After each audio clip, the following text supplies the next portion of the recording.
Благодарам. Почитувани дами и господа, почитувани организатори, чест ми е и големо задоволство што денеска дискутираме заедно за излез од политичката криза. Ова го сметам и за почеток на реализација на предлогот на Дом за заедничка дебата за излез од кризата со вклученост на сите политички партии и граѓанскиот сектор. Се разбира, се надевам дека во некоја следна прилика овој форум ќе се прошири и со представници од граѓанскиот сектор. Дефинитивно избори на 5 јуни нема да има, затоа што не се исполнија условите тие да бидат фер и демократски. Не добивме чист избирачки список, ниту ги регулиравме медиумите. Кои се следни чекори? Ги знаеме.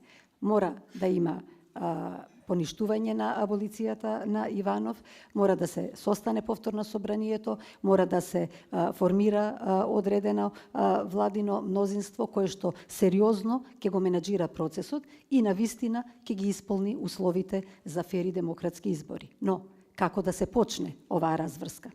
Дом предлага разврската да почне со оставка на ДИК, затоа што ДИК се непосредни виновници што не се остварија условите за фер и демократски избори. Тие не испорачаа чист избирачки список во кој сите ќе веруваме. Прочистувањето на избирачкиот список почна транспарентно и секој од нас можеше да види што се таму има. И затоа знаеме дека избирачкиот список е полн со починати, иселени и измислени лица. И затоа знаеме и ДИК со консензус потврди дека има околу 330.000 сомнителни лица на него кои треба да се проверат. Фарсата почна со процесот на проверка на тие лица и почна и заврши како фарса за во денешно време да биде да тврдат дел од представниците на ДИК дека имаме чист избирачки список, совршено чист избирачки список и тој го дадоа наводно на увид и со тој наводно некој сака да оди на избори.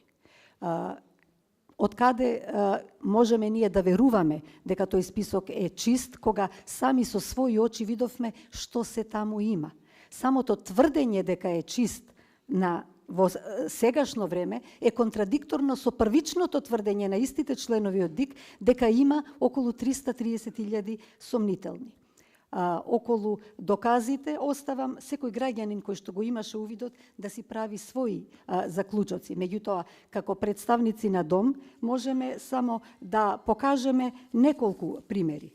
Ние како партија доставивме до ДИК еден список од повеќе десетици лица кои што не постојат или се иселени или мртви или измислени на разни адреси низ Македонија.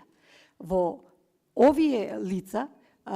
сите овие лица не ги видовме на списокот за проверка кој беше доставен и беше исто така доставен на јавен увид.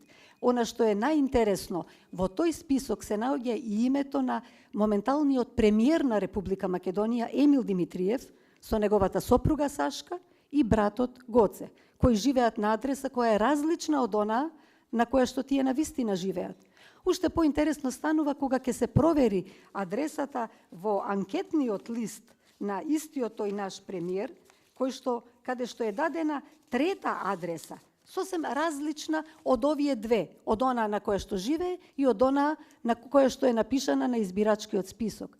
Како сега ние можеме да му веруваме на овој избирачки список? И воопшто на нашите институции кои што се водени од овие луѓе во моментов кои што ги водат, дека навистина се сериозни, одговорни и дека сакаат фер и демократски избори. Не веруваме и затоа предлагаме почетокот на разврската на кризата да почне со оставка на ДИК, а потоа да следат сите оние чекори за кои што се бориме, одејќи по улиците, демонстрирајќи и заедно настапувајќи како граѓани кои здраворазумски размислуваат. Благодарам.